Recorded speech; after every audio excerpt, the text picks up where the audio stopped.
So let's start discussing about the advanced taxation paper for the Finance Act 2020. Actually, students have already studied the basic paper of F6 or TX in the skills level, and the ATX is in the professional level, and this paper is actually examined on the basis of the Finance Act, and our examinable Finance Act is September 2020. So keep remember, if any student attempted this paper in June 2021, any students who are going to attempt this paper for September 21, and in fact for December 21 and March 22, so all those students would be studying this advanced taxation paper according to the Finance Act 2020. What exactly is the paper format? So basically there are two sections in this paper, section A and the section B. And in both sections, there are two questions in each section. And in section A is comprises of total 60 marks and section B is comprises of total 40 marks. Keep remember, ATX is 100 marks paper, out of which 4 are professional marks and up to 5 marks are examined on the ethics area. What next is there? If we talk about section A, in section A, there are two questions and both questions are compulsory to attempt. First question is of 35 marks and second question number 2 is of 25 marks. And in total, section B in total have worth 40 marks, and there are effectively two questions. Question number 3 is of 20 marks and question number 4 is of 20 marks. Keep remember, all 4 questions in the exam paper are compulsory to attempt, right? Now, what exactly are the areas which are actually examined in the questions? If we talk about question number 1 in section A, the relevant areas are income tax, capital gain tax, inheritance tax, and value added tax. And keep remember one thing, that value added tax is compulsory examined in this question for at least 5 marks. What are the areas of the question number 2 in the section A? Corporation tax losses and groups. Same case with the section B. In section B, in question number 3, areas are income tax, CGT, IST, and value added tax. And in question number 4, areas, the relevant areas are corporation tax, losses, groups, and VAT discussions. So effectively, this is how ATS paper is examined. And one more thing, let's say when an individual person pays tax. When an individual person pays tax, so that is effectively termed as income tax. But when a company pays tax,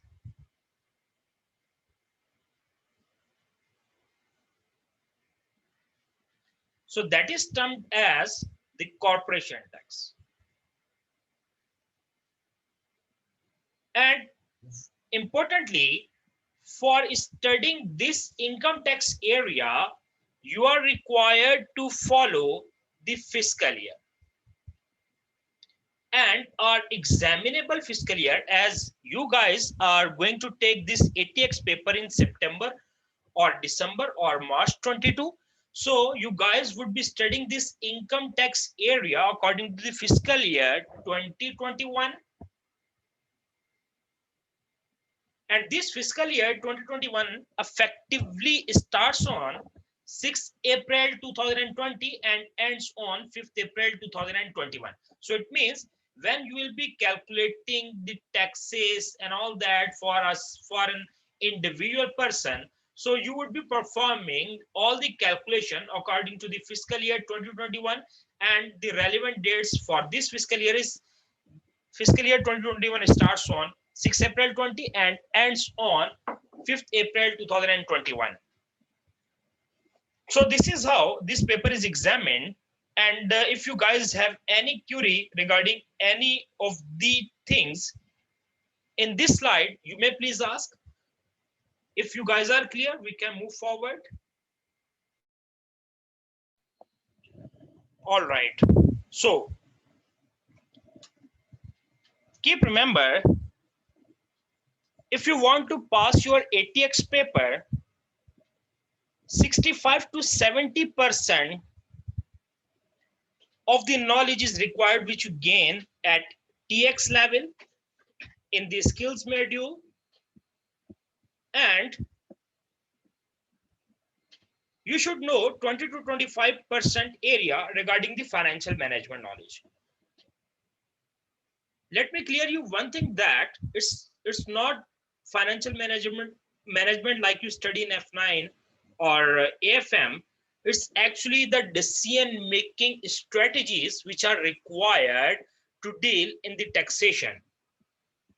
Like there are multiple ways for calculating tax, there are multiple options. So which option would be better for a person, for a company? So that type of thing is actually considered as financial management in the ATX. And up to 10% knowledge pertains to ethics area. Because there are threats to independence and there are safeguards available to minimize the threats. So all these discussion pertains to ethics thing. Now let's discuss about the ATX syllabus. Let me tell you one thing, that there is only one or two areas which are purely new at ATX level. All the things, all the areas, all the syllabus is normally same like F6 TX, but keep remember, there are the things which are added to each and every area as you studied at TX. Means, let's say if we talk about employment income, in employment income there are certain new additions at ATX level. In trading income there are certain new additions at ATX level. Now we have this syllabus area in front of us. Like there is income tax area. Income tax is comprises of employment income, the property income, the trading or the partnership businesses of individual persons. There is I repeat, income tax word is used when we talk about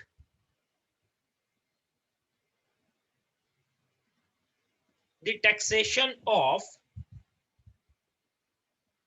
individual person.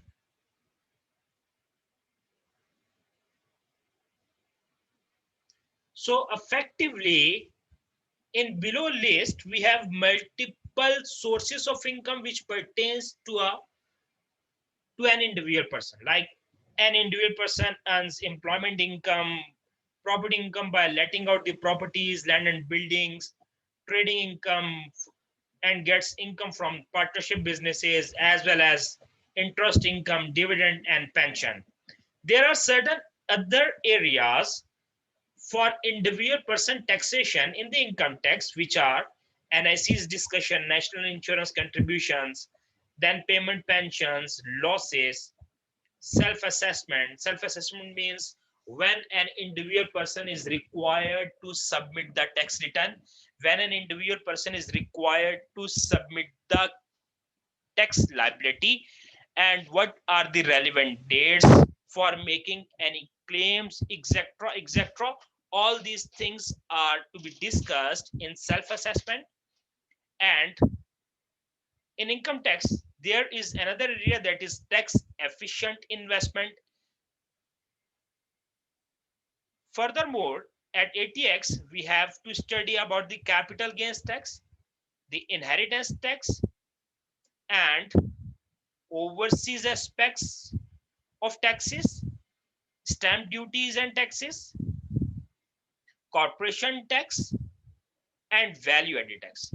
I guess you guys are well aware of the terms like interest, dividend, and all these NICs, pension, losses, self assessment, capital gains, inheritance tax, corporation tax, and VAT, because we study all these areas at TX level. But keep remember, all these are also examined at ATX, but with certain additions in each topic as highlighted in yellow color. There are certain new topics which you never studied at TX level, like tax efficient investments, overseas aspects of taxes, and stamp duty and land taxes. So these are purely new areas which we will study in ATX. So it's the complete syllabus of ATX which we have to cover for preparing our exam for September 2021 exam session. Income tax for individual person means when we will be finding any taxes for individual person, we have to follow these dates, this fiscal year, and and we are required to find any taxes for this fiscal year specifically in exam. For better understanding of the taxation of individual person, first of all, you and I are required to bear in mind the sources of income for an individual person. Importantly, an individual person does not pay tax on each head separately. I repeat, if there are 3 to 4 sources of income of an individual person, so that person would not be paying tax on each and individual source of income in isolation. What does it mean? Let's say there are effectively 6 sources of income of an individual person, which are like property income, employment income, trading, interest, dividend, and pension. If a person is getting any source of income, so let's say I'm having like property business income, trading income, and employment. I have 3 sources of income, let's say. I would not be paying tax on each head or on each source of income separately. First of all, I would be adding the income from all 3 sources, then would be finding the total income, then I would be paying tax on total income, not on each individual income head, right? So there are effectively 6 sources of income of an individual person, and we add all the sources to get the total income. We add all these sources of income to get the total income. From this total income, you can deduct the qualifying interest. You can deduct the qualifying interest. What exactly is this qualifying interest? So I would be discussing this qualifying interest concept over here. I have this heading for the discussion of qualifying interest, but for the time being, just bear this format in your mind, that from total income, first of all, we will be deducting qualifying interest. After deducting qualifying interest, net income is calculated. From this net income, you can deduct personal allowance. HMRC, Her Majesty and Revenue, Her Majesty Revenue and Customs, the taxation body in the UK, has allowed each and every individual person to deduct a personal allowance from the net income. Personal allowance means it's, you can treat it as like a tax-free income. Each and every individual is allowed to deduct the personal allowance as tax-free income from the net income, so that the taxable income would be calculated. And for this fiscal year 2021, for which we are studying this ATX paper, for this fiscal year 2021, personal allowance amount is fixed for this fiscal year is 12,500. I repeat, 12,500 is the personal allowance amount for the fiscal year 2021, and each and every individual person is allowed to deduct this personal allowance from the net income, so the taxable income would be calculated. Now, what to do with this taxable income? On this taxable income, simply apply the tax rates. So what will happen? By applying the tax rates on the taxable income tax liability is calculated. I repeat, by applying the tax rates on the taxable income, so the income tax liability is calculated. And as we have started the area of income tax for individual person taxation, so this is how we would be calculating income tax liability of an individual person. Now, how many types of tax rates are there? Or we can rephrase this thing like that: how the income tax liability is calculated and what are the tax rates. Keep remember, there are income tax rates named as basic rate, the high rate, and the additional rate. And these rates in percentage terms are: basic rate is of 20%, high rate is 40% for this fiscal year, and additional rate of tax is 45%. Now, how to apply these tax rates? These rates are applied in the form of bands. What does it mean? Let's say if a person has taxable income, from 1 point to 37,500. So to the extent of 37,500, that person is liable to pay tax at 20% at basic rate. But let's say person's income is exceeding this 37,500. So from 37,501 to 150,000 limit, that person would be paying tax at 40%. And the last rate is additional rate taxpayer if taxable income exceed a sum of 150,000. So on the additional, the person would be paying tax at 45%, means the person would be the additional rate taxpayer. Keep remember, if a person is paying tax at 20%, that person is termed as basic rate taxpayer. If anyone is paying tax at 40%, that person is actually a high rate taxpayer. And if a person is paying tax at 45%, so the person would be termed as additional rate taxpayer. Now, let's say if a person's income is like 50,000, let's say, if a person's total income is taxable income is 50,000, so should we directly apply this 40%? Because 50,000 is more than 37501 and less than 150. So should we apply 40% directly? Is that okay? Perfectly not. Why? Because as we just discussed, that the tax rates are applied in the form of bands. It means for the first 37,500, tax would be at 20%. And from then take the difference from the 50,000, we have tax 37,500 at 20%. So a differential of 12,500. So a differential of, let's say I'm assuming an amount, let's say if a person has taxable income of 50,000. So how to find the income tax liability? So from this to the extent of 37,500, there would be a tax rate of 20% and a differential amount of 12,500 would be taxed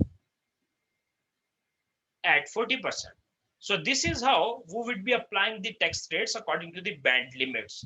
It's not like that if a person having income more than 37,500, so directly apply the tax rate of 40%. It's not like that.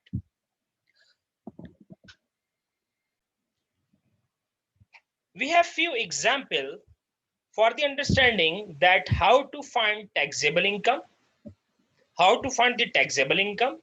then how to apply the tax rates, and how to get the income tax liability. By attempting few examples, we will get a great idea regarding these three things: how to calculate the taxable income, applying tax rates, and calculating the income tax liability. Example number one, you can see total income is given as 30,000 and requirement is to calculate the taxable income. From total income, how we can arrive at taxable income? From total, first of all, deduct the qualifying interest, and if qualifying interest is not given in scenario, so this income would also be treated as net income, and net income in this scenario is 30,000. From net income, deduct the personal allowance amount of 12,500, and after deducting this, taxable income is simply calculated as 17,500. In example 2, you have total income of 10,000 and requirement is to calculate the taxable income. Now you can see in this scenario there is no qualifying interest, so this total would be treated as net income also. So if the net income is 10,000 and personal allowance amount is 12,500, so resultingly there would be a negative figure of 2,500. But keep remember, you cannot go like this way. You cannot go like this way. Personal allowance is actually a relief for a person from the taxation authority. Relief doesn't mean that the taxable income would be negative. A relief or exemption cannot create a negative figure. So what to do, how to deal in this scenario?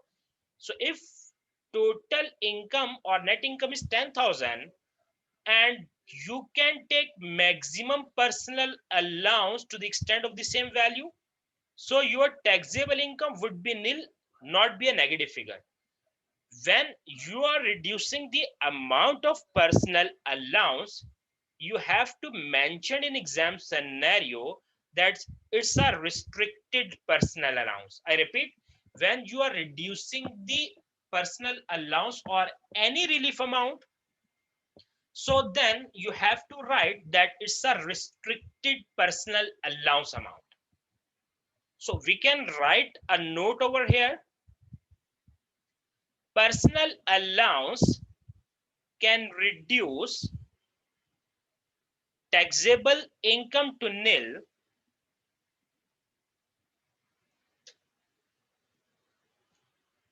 but cannot create a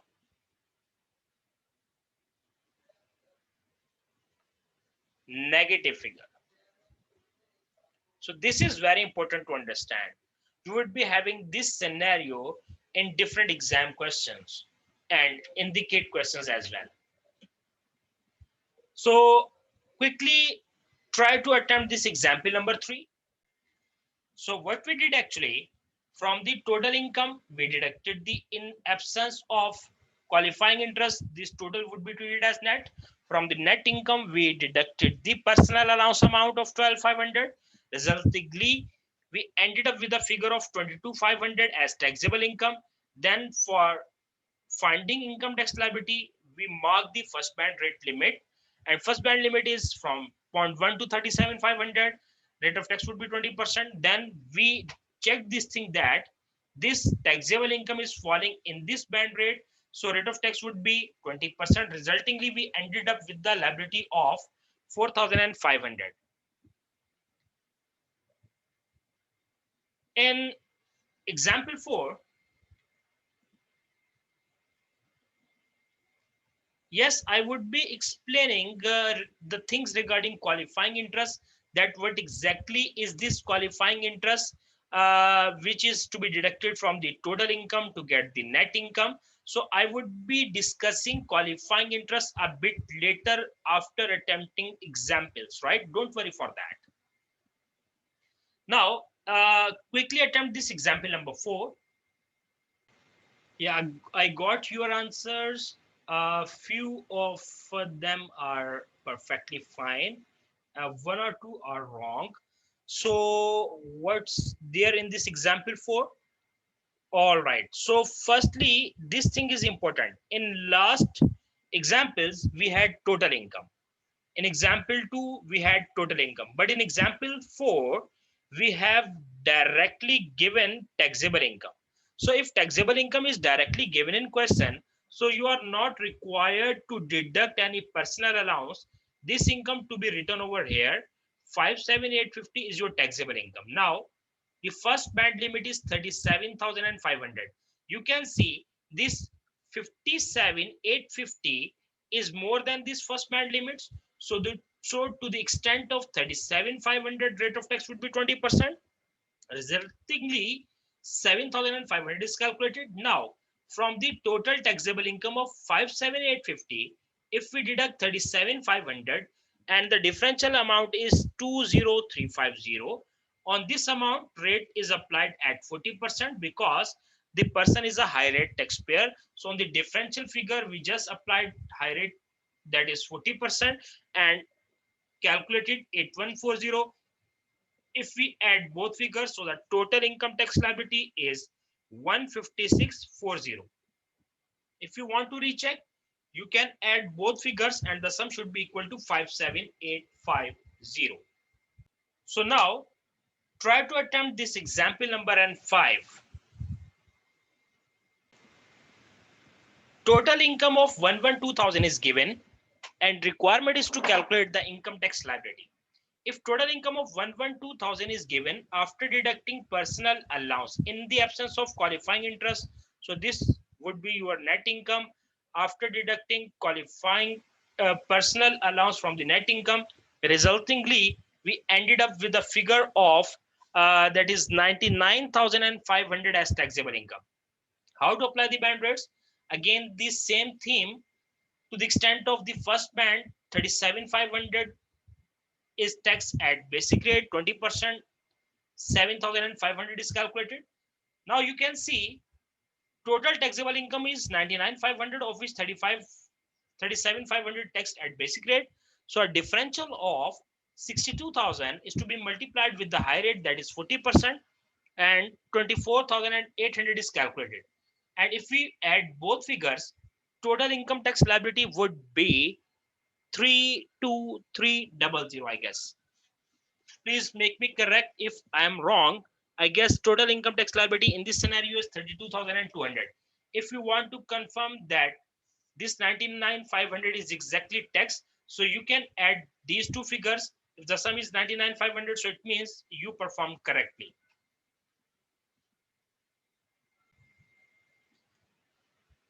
Again, we have a taxable income of 180,000 in example 6. In previous example, there was total income, but in example 6, again, we have taxable income directly given in question. So taxable income, if 180,000, so how to find the tax liability? For the first 37,500, rate of tax is 20% and related tax liability is 7,500. Now you can see the second band limit is 150,000. So, and total taxable income is more than the second band limit. What to do in this scenario? Now you can deduct from 150 basic amount 37,500. So a differential of 112,500 is to be taxed at 40%, and the amount is 45,000. And now from the total 180,000, to the extent of 150,000 has already taxed. So a differential of 30,000 is to be multiplied at 45%, and its value is 13,500. So if we add these three figures, we get total income tax liability, that is, I guess, 66,000. For your confirmation, you can add these three figures. If the sum is equal to 180, it means you performed correctly.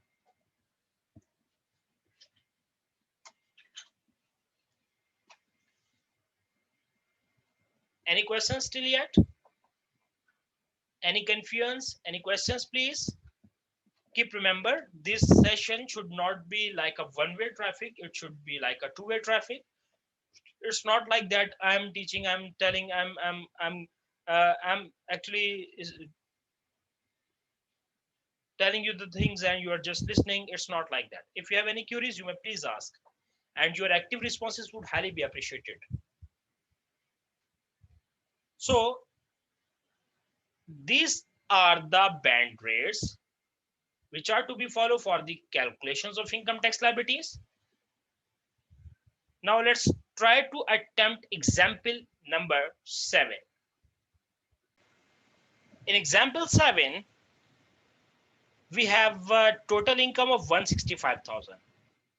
From this total, in the absence of qualifying interest, this income would be your net income, and it's effectively our last example for such things, for the learning of such things like taxable income, tax rates, and the income tax liability.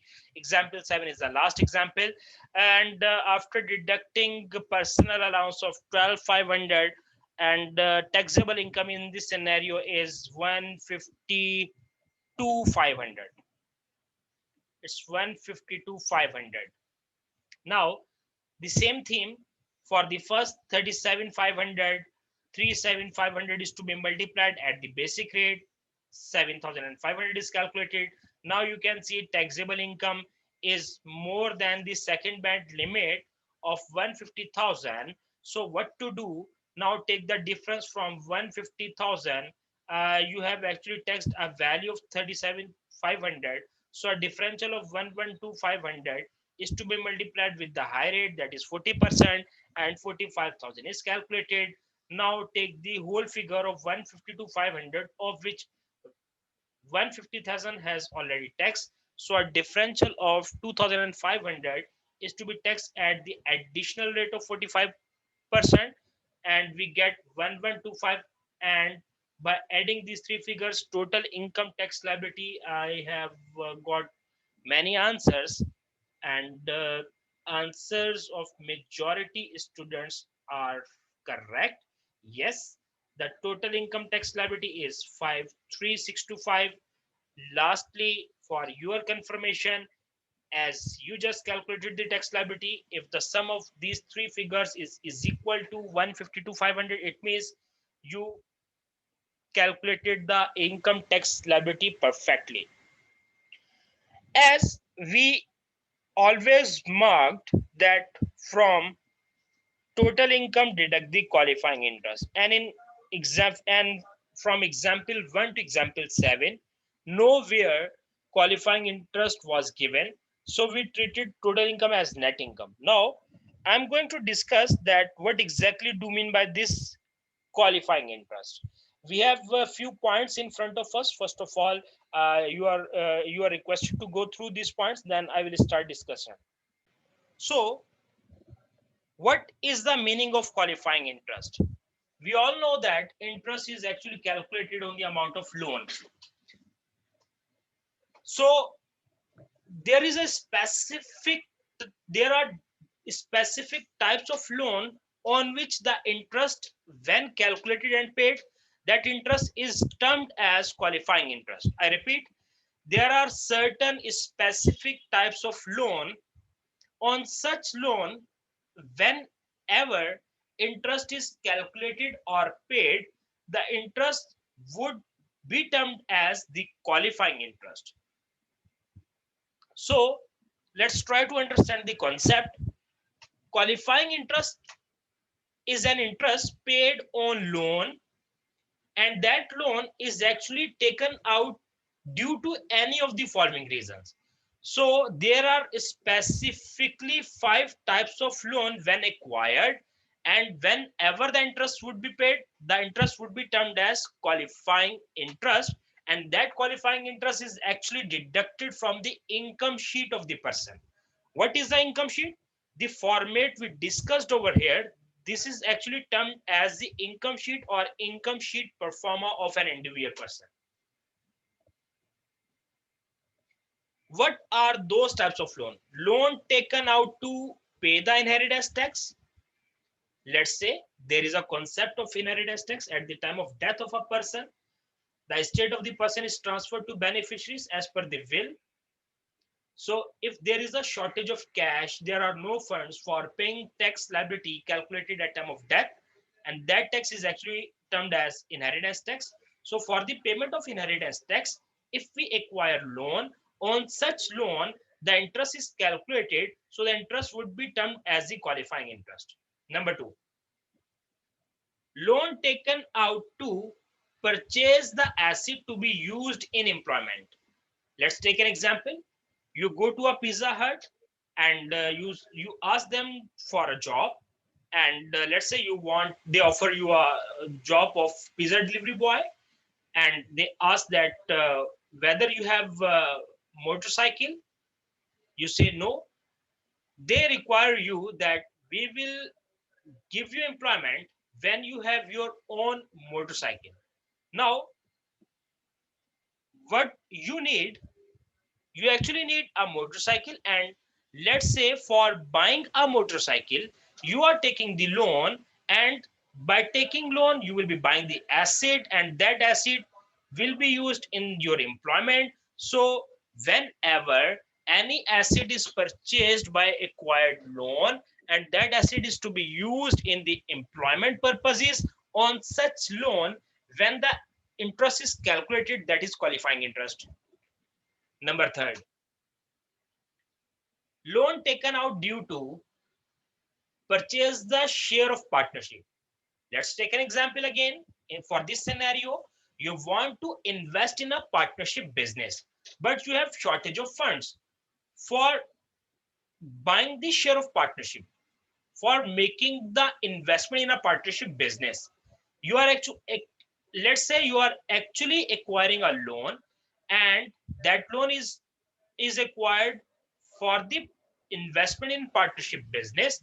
So whenever on such loan interest is calculated, that interest would be the qualifying interest. And number next, loan taken out to purchase the asset owned by individual but used in business. Let's say you have an asset at your own name, but you are using that asset into your business.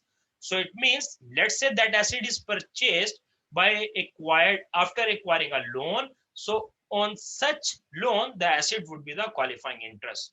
You bought the asset by acquiring a loan, and that asset is to be used in your business. So asset owned by individual but used in the business, if that asset is acquired after taking loan, so on such loan the interest is qualifying interest. Last, if a person wants to buy, loan taken out to purchase the shares of a closed company. Now let's say you want to purchase shares of a closed company. Then on such loan, for buying the shares of a closed company, you acquired a loan. On such loan, the interest is calculated, and the interest would be the qualifying interest. Now, what exactly do you mean by this closed company? Closed company is any company which is controlled by 5 or less shareholders, and the shareholders should be the individual shareholders, not a company. Or all shareholders are directors of the company. If any of the condition 1 or 2 is met, the company would be considered as closed company. And for this point, it's a general point, the company should not be a public limited company. It should be a private limited company. It should be a private limited company. The company should not be a public listed company. I guess you all know about the public listed companies. Means the shares of a company are traded on a stock exchange. That company is public listed company. If any company share are not traded on a stock exchange, that is a private limited company. So if there are 5 or less shareholders, and or all shareholders are directors of company, so the company would be the closed company. And to buy the shares of a closed company, if we acquire a loan, on such loan, when the interest is calculated and paid, that interest would be termed as qualifying interest. After the discussion of the qualifying interest, now let's start studying more about the income taxes.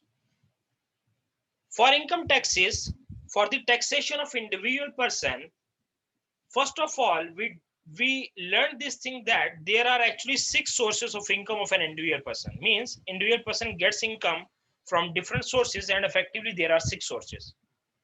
And now what we are going to do, we are going to start the discussion of the employment income. This area was also there in TX paper, but the same area is over here. 100% of the TX things are covered in ATX, but there are certain additional topics which are the part and parcel of the ATX syllabus. And now we are going to start studying the employment income of individual person. So on this slide, if we talk about employment income, so being an employee, what we get from the employer means what exactly are the form of earnings in employment. There are actually 3 earnings in employment. Being an employee, we get cash earnings from employer, as well as few benefits or many benefits from employer, as well as in employment income there is a concept of deductions. First of all, let's discuss what's the impact of cash earnings on employment income. Cash earnings simply added to employment income means due to this cash earning, employment income gets increased. If we talk about benefits, there are actually 2 types of benefits. Few benefits are taxable and few benefits are exempt benefits. What's the impact of the taxable benefits to employment income? What's the impact of the taxable benefits to employment income? So simply taxable benefits simply added to employment income. It means due to taxable benefits, taxable income gets increased. And what's the treatment of exempt benefits? Keep remember, exempt benefit do not have any impact on employment income, and we simply ignore exempt benefits in the employment income. What are exactly the names of the taxable benefits and which are exempt benefits? So we shall be discussing all things in much detail, but first of all, a structural thing should be in our mind that what we are gonna study in this topic. So being an employee, we get employment income in the form of cash earning, in the form of benefits, in the form of, effectively we can use a term in the form of taxable benefits, as well as there is a concept of deductions. Few things are allowed to be deducted by HMRC. An employee can deduct few things from employment income. So what's the impact of the deductions? Simply due to deduction, employment income will get decreased. So deduction simply decrease employment income. What next is there? Cash earnings. How to deal cash earnings and what is included in the cash earnings? I'm actually talking about this specific area now. Cash earning includes salary, commission, any bonuses. All three are taxable on a received basis at the earliest of entitled for income or cash receipt. Let's say you entitled for a bonus in this fiscal year 2021, but you actually got the money in the form of cash in the next fiscal year. But according to this earliest of concept, if you entitled for income in any fiscal year, that income would be added to your employment income, even though you have not received the amount in cash form. But if you have entitled for income, or even let's say there are certain scenarios when you came to know that you had entitled for income, but the income is actually credited to your account. So Whenever, whichever is the earliest, on that basis, if you entitled for income or you received cash, on the earliest of basis, any salary, commission or bonus would be added to employment income. Now I'm going to discuss this area of benefits. There are two benefits as discussed above, taxable and exempt. And for exempt benefits, there is a long list which pertains to exempt benefits. We are required to remember that which benefits are exempt. So simply, if any or many of those benefits, if given in question, if given in scenario, we simply have to ignore, because exempt benefit are simply ignored in the calculation of employment income. But let's say, and there is an example of the taxable benefits, that is car benefit or like fuel benefit. Employer has provided you car and he is also providing you fuel. So what is the treatment of taxable benefits? That your employer has actually provided you a car. So how to convert that benefit in monetary terms? So that monetary terms value, the amount would be added to your employment income. So there is a calculation methodology.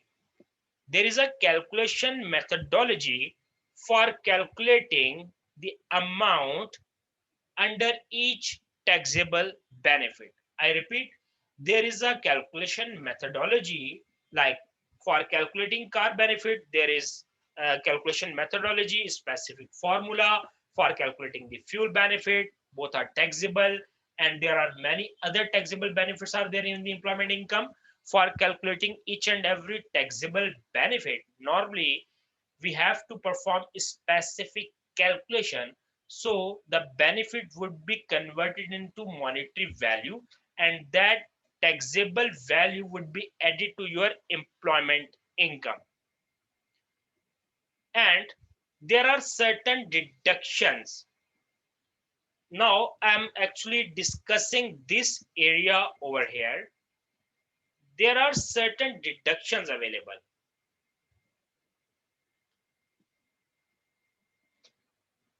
Answer, as you asked that what if entitlement is there and tax is paid but the entitlement is not received at all? Keep remember, the tax is not paid immediately. I repeat, tax is not paid immediately. There are specific defined dates on which tax is paid. It's not like that a fiscal year has now ended, quickly pay the tax. It's not like that. There is a certain time gap, like 3 to 4 or 5 months. There is a time gap. So in that time gap, you can actually conclude the things whether the cash has received or not, and according to that dates, according to those dates, you have to pay your tax liability. As on the very first slide,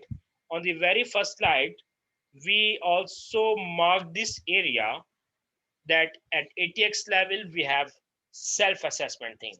In this self-assessment, we shall be studying that how to pay tax, when to pay tax,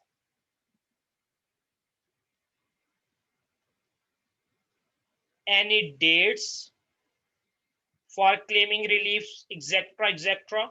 So there are certain specified dates, and it's not like that a person would be paying tax immediately after the year end, after the fiscal year end, right? So don't worry for that. As you ask the things, we shall be covering in later studies.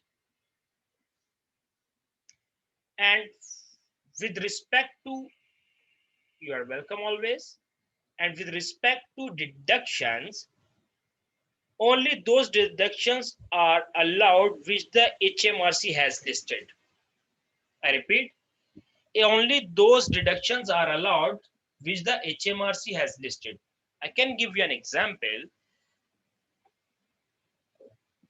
As you are an ACCA student, and let's say you are on employment, and your employer, if your employer is paying your annual subscription fee to ACCA, I repeat, if your employer paying any annual subscription fee to ACCA on your behalf, so that is a benefit because employer is paying. But what type of benefit? Whether that benefit is taxable benefit or exempt benefit. Keep remember, if an employer is paying your annual subscription fee, so that benefit is actually exempt benefit. Now change the scenario. Let's say now you are paying your annual subscription by your own pocket. Employer is not paying any money for your annual subscription. You are paying your annual subscription fee. So what to do with that amount? So keep remember that amount is allowed to be deducted from the employment income, and this deduction is allowed by HMRC. HMRC has directed employees that if you are paying your any any professional subscription fee, so that if you paid yourself, so you can deduct that amount from your employment income. Is that clear? Any questions from this page? In the taxable benefits, there is a car benefit, and it's our first benefit. This benefit is calculated when an employer provides car to employee. This point is to be linked with the fourth one. No business and private use distinction means once the employer provided car to employer, so there is no need to distinguish between the business and the private use of the car. Means you would not be actually considering the thing that how much is the usage of car for private purposes by employee and how much is the usage of car by employee for business purposes. So it's not like that. Once an employer provided car to employee, okay, fine, that's okay. It's on the discretion of employee that for which purposes he is using the car. Second point, how to calculate this car benefit? This car benefit is simply calculated by multiplying the cost of car to the CO2 emission percentage and to be multiplied with the number of months. So this formula, this simple formula is to be followed for the calculation of car benefit. Next point, car benefit is month apportion. What does it mean?